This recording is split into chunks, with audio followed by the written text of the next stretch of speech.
Fitness with Dr. K.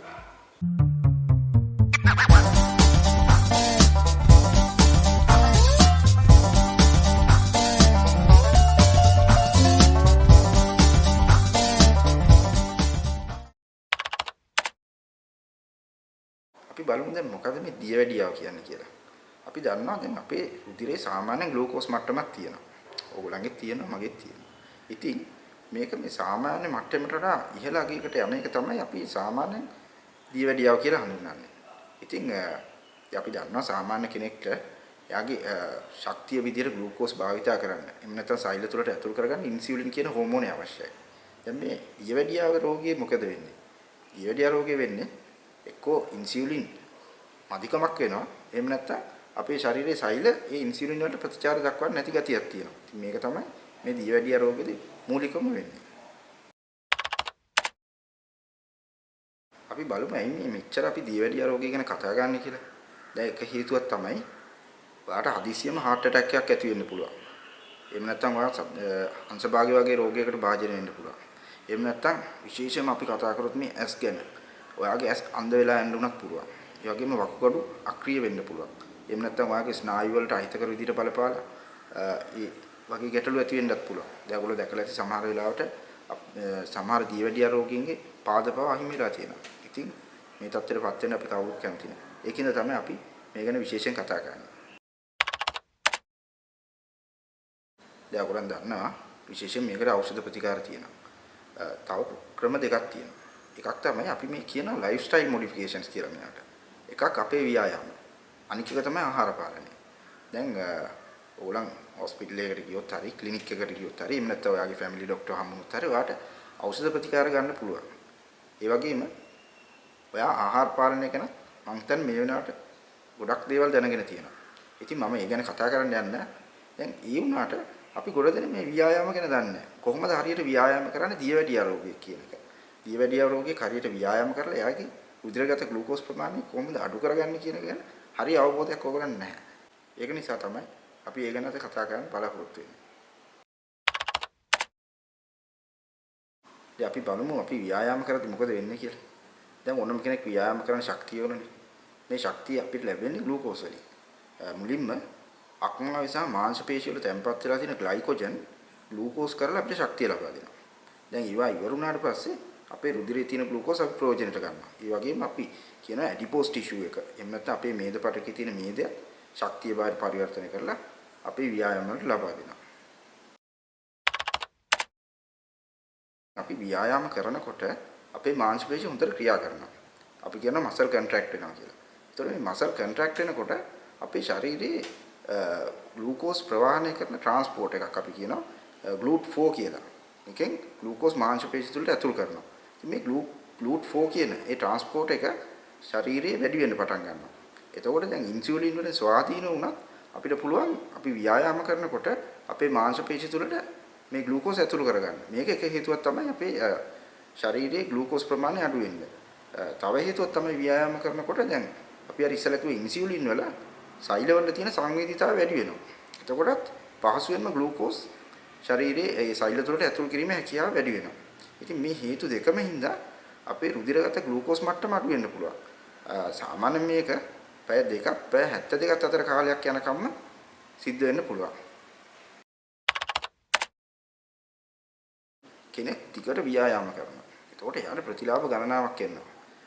විශේෂයෙන් දැන් දියවැඩියා රෝගියෙක් වෙන්න පුළුවන්. එහෙම නැත්නම් සාමාන්‍ය කෙනෙක් වෙන්න පුළුවන්. දැන් අපි සාමාන්‍ය ව්‍යායාම දීර්ඝ කාලිනව කරනකොට එකක් තමයි අපේ රුධිරයේ ග්ලූකෝස් මට්ටම පාලනය වෙනවා. දැන් දියවැඩියා රෝගියට මේක ඇත්තටම ඉතාම වැදගත් වෙනවා.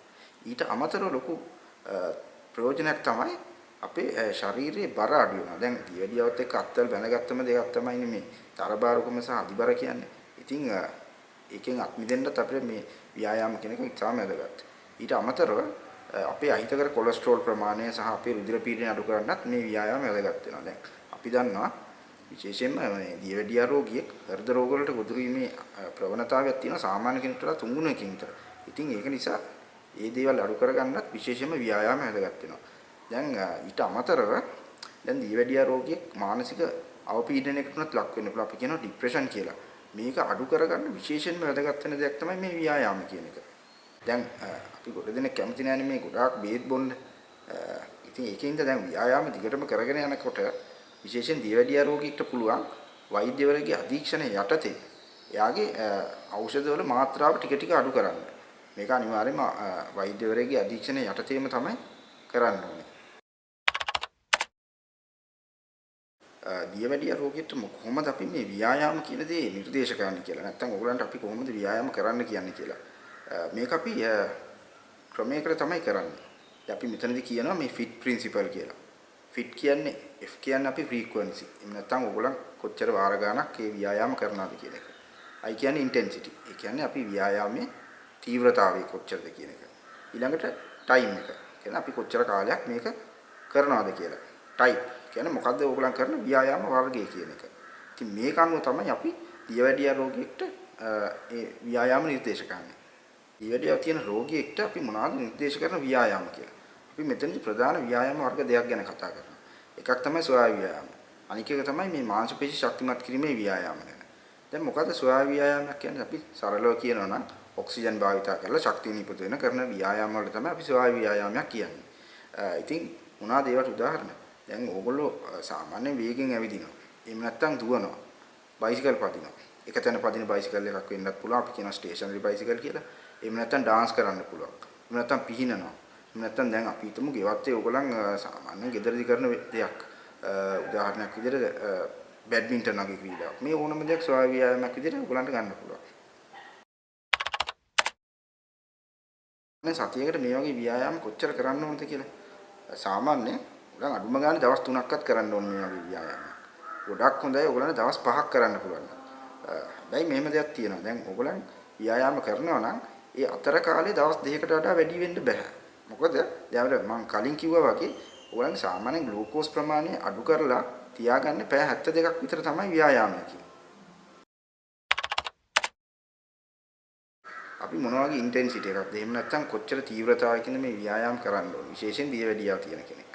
අපි එතනදී කතා කරනවා මධ්‍යස්ථ ස්වායු ව්‍යායාම සහ තීව්‍රතාවය වැඩි ස්වායු ව්‍යායාම කියලා. දැන් මධ්‍යස්ථ ස්වායු ව්‍යායාම. එහෙම නැත්නම් moderate intensity aerobic exercise කියන එක. ඒ කියන්නේ මොකද? දැන් අපි සාමාන්‍ය ව්‍යායාමයක් කරනකොට අපිට මේ හති වැටෙනවනේ. නමුත් අපිට සින්දුවක් කියා ගන්නත් බැරි නම් ඒ වෙලාවට. අන්න ඒ වගේ දෙයක් අපි කියනවා මධ්‍යස්ථ ස්වායු ව්‍යායාමයක් කියලා. ඊළඟට අපිට දැන් කතා කරගන්නත් බැරි තරමට අපිට හති වැටෙනවා නම් එහෙම අපි සාමාන්‍යයෙන් කියනවා ඒක vigorous intensity එහෙම නැත්නම් තීව්‍රතාවය අධික ස්වායු ව්‍යායාමයක් කියලා. ඉතින් මේ දෙකම ඕගොල්ලෝ කරන්න ඕනේ. සාමාන්‍යයෙන් අපි මුලින් පටන් ගන්නකොට මධ්‍යස්ථ ස්වායු ව්‍යායාමකින් පටන් ගන්න එක වඩා සුදුසුයි. ඉතින් ඒ පිළිබඳව සුදුසුකම්ලත් වෛද්‍යවරයෙක්ගෙන් අහගන්න එක වඩාත්ම හොඳයි ඕගලන්ට. අපි මධ්‍යස්ථ ස්වායු ව්‍යායාමයක් සාමාන්‍යයෙන් නිර්දේශ කරන සතියකට විනාඩි 150ක්වත් කරන්න කියලා. අපි ගත්තොත් එimhe දවස් 5ක් ව්‍යායාම කරන කෙනෙක් දවසකට පැය භාගයක් කරා නම් ඇති. ඒ වගේම vigorous intensity අපි කියනවා විනාඩි 75ක් සතියකට කරා නම් ඇති කියලා. ඉතින් නැත්තම් මේ දෙක ඕගලන්ට එකතු කරලා මිශ්‍රණයක් විදිහට කරන්නත් පුළුවන්. මේ විදිහට තමයි ඕගලන්ගේ ඉන්ටෙන්සිටි එක අනුව ඕගලන් ව්‍යායාම කරන්න ඕනේ. ඒ වගේම තවත් මතක තියාගන්න ඕන දෙයක් තමයි දැන් ඕගලන්ට එක සැරේ පැය භාගයක් ව්‍යායාම කරන්න බැරි නම් ඕගලන්ට පුළුවන් මේවා විනාඩි 10 කොටස් වලට කරන්න. හැබැයි ඕගොල්ලෝ කරන හැම ව්‍යායාම කොටසක් එහෙම නැත්නම් සෙෂන් එකක්ම විනාඩි 10කට වඩා වැඩි වෙන්න ඕනේ. අපි හිතමු විනාඩි 10 කොටස් 3ක් කරා කියලා. එතකොට ඒ දවසේ පැය භාගයක් ව්‍යායාම කරලා. අපි ඉදිරි වැඩසටහන් වලදී කතා කරන බලාපොරොත්තු වෙන මම අර ඉස්සෙල්ලා කිව්වනේ මාංශ පේශි ශක්තිමත් කිරීමේ ව්‍යායාම වලින් අපේ දියවැඩියාව අඩු කරන්න පුළුවන් කියලා. ඉතින් අපි ඒක ගැන ඉදිරි වැඩසටහන් වලදී කතා කරනවා. ඒ වගේම දියවැඩියා රෝගියෙක් ව්‍යායාම කරද්දී විශේෂයෙන්ම සැලකිලිමත් වෙන්න ඕන කරුණු මොනවද? ඒවලට ඇති වෙන්න පුළුවන් සංකූලතා මොනවද? මේ වගේ දේවල් ගැන තමයි ඉදිරි වැඩසටහන් වලදී ඔයගොල්ලොත් එක්ක කතා කරන්න බලාපොරොත්තු වෙනවා. මම හිතන්නේ ඔයගොල්ලන් මේ දියවැඩියාව සහ ව්‍යායාම ගැන දෙයක් ඉගෙන ගන්න ඇති. ඉතින් මගේ channel එකට ඔයගොල්ලන් කැමති නම් channel එක subscribe කරන්න, program share කරන්න, ඒ වගේම like කරන්න. ඔයගොල්ලන් පුළුවන් මොනවා හරි ඔයගොල්ලන් ප්‍රශ්න තියෙනවා අපේ comment section එකේ ඒ ප්‍රශ්න යොමු කරන්න. ඒ වගේම මගේ Facebook page එක තියෙනවා. ඉතින් ඒ Facebook page එකේ ඔයගොල්ලන් තියෙන ප්‍රශ්න යොමු කරන්න පුළුවන්. පුළුවන් කියලා මම ඒවට උත්තර දෙන්නම්. ඉතින් මේ වගේම වැදගත් වැඩසටහනකින් ඊළඟටත් අපි හම්බ වෙමු.